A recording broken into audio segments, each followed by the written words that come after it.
La historia de Roma empieza con dos hermanos gemelos, Rómulo y Remo. Abandonados cuando eran bebés, fueron encontrados y criados por una loba. Al crecer, decidieron construir una ciudad. Sin embargo, discutieron sobre dónde construirla. Rómulo mató a Remo y se convirtió en el primer rey de Roma. Esta legendaria fundación tuvo lugar en 753 a.C. La historia de Rómulo y Remo destaca la importancia de la fuerza y la crueldad en la cultura romana. También establece los orígenes míticos de Roma como una ciudad destinada a la grandeza. Si bien la leyenda puede no ser del todo cierta, captura el espíritu de la Roma primitiva. Después de un período de gobierno de reyes, los romanos derrocaron a su último rey en 509 a.C. Establecieron una república, una nueva forma de gobierno. En una república, los ciudadanos eligen a sus líderes. La República Romana se gobernaba por un sistema complejo de funcionarios electos, incluyendo senadores y cónsules. El Senado, compuesto por estadistas ancianos, tenía un poder significativo. Aconsejaban a los cónsules y tomaban decisiones sobre asuntos de guerra y paz. Los cónsules eran los magistrados de más alto rango, responsables de dirigir el ejército y administrar justicia. La República Romana enfrentó muchos desafíos, tanto internos como externos. Sin embargo, su innovador sistema de gobierno le permitió adaptarse y expandir su influencia con el tiempo. Este período vio a la República Romana transformarse de una pequeña ciudad-estado en una potencia dominante en la península italiana. Los romanos eran famosos por su destreza en la ingeniería. Construyeron una extensa red de caminos, acueductos y edificios públicos. Las calzadas romanas, construidas para el transporte militar eficiente, conectaban los confines del imperio. Los acueductos, maravillas de la ingeniería, llevaban agua fresca desde fuentes lejanas hasta las ciudades. Los edificios públicos, como baños, templos y anfiteatros, mostraban la grandeza arquitectónica romana y servían como centros de la vida social. Los ingenieros romanos emplearon técnicas innovadoras, como el arco, la bóveda y el hormigón. Estos avances les permitieron construir estructuras de un tamaño y complejidad sin precedentes. Estas hazañas de ingeniería son un testimonio del ingenio romano y su impacto duradero en el mundo. El derecho romano, un sistema legal sofisticado, ha dejado una huella imborrable en la civilización occidental. Enfatizaba la equidad, la justicia y el Estado de Derecho. Las 12 tablas, inscritas en tablas de bronce en el siglo V a.C., formaron la base del derecho romano. Los juristas romanos desarrollaron conceptos como el precedente, los contratos legales y los derechos de propiedad. Estos principios influyeron en el desarrollo de los sistemas legales en toda Europa y más allá. El sistema legal romano, con su énfasis en la razón y la justicia, sirve como modelo para los sistemas legales modernos. Su influencia se puede ver en las leyes y principios legales de muchos países hoy en día. Sección 5. Las guerras púnicas. La lucha de Roma contra Cartago. Las guerras púnicas, una serie de 3 guerras libradas entre Roma y Cartago, marcaron un punto de inflexión en la historia romana. Cartago, una poderosa ciudad-estado en el norte de África, representaba una amenaza significativa para la expansión romana.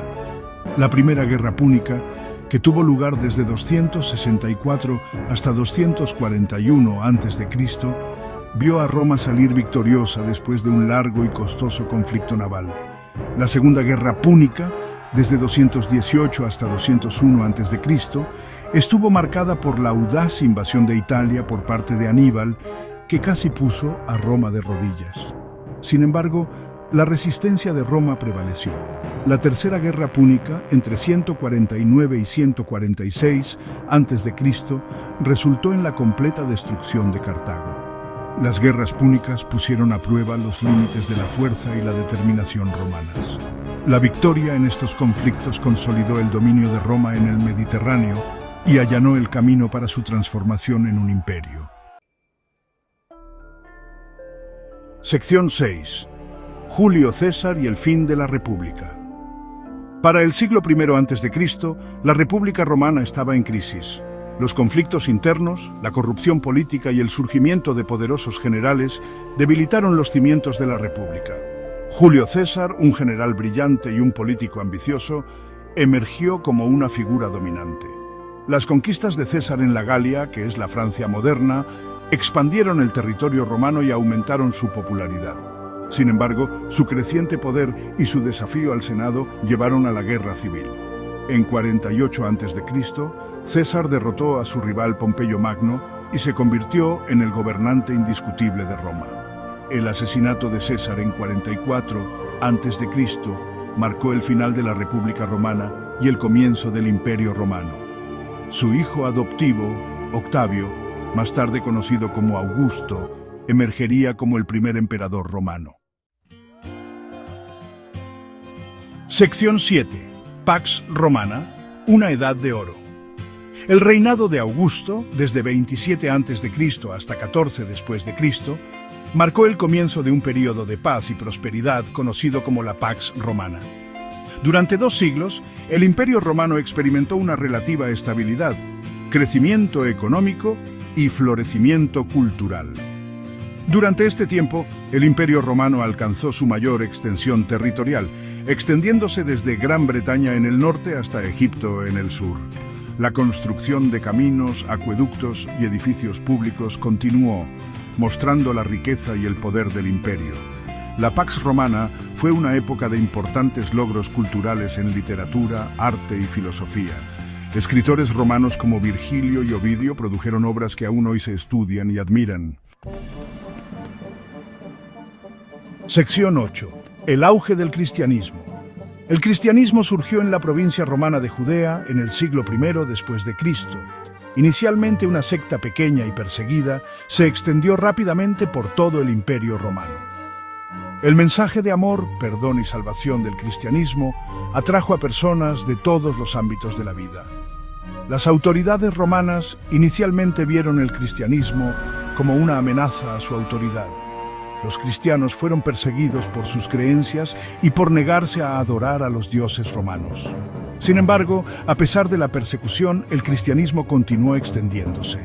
En 313 después de Cristo, el emperador Constantino emitió el Edicto de Milán, otorgando tolerancia religiosa a los cristianos.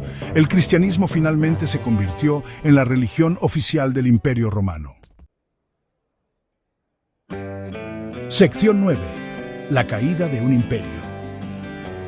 Para el siglo III después de Cristo, el Imperio Romano enfrentaba una multitud de desafíos. Las luchas internas, la inestabilidad económica y las invasiones bárbaras debilitaron los cimientos del imperio. Una serie de emperadores débiles y usurpadores exacerbaron aún más la situación.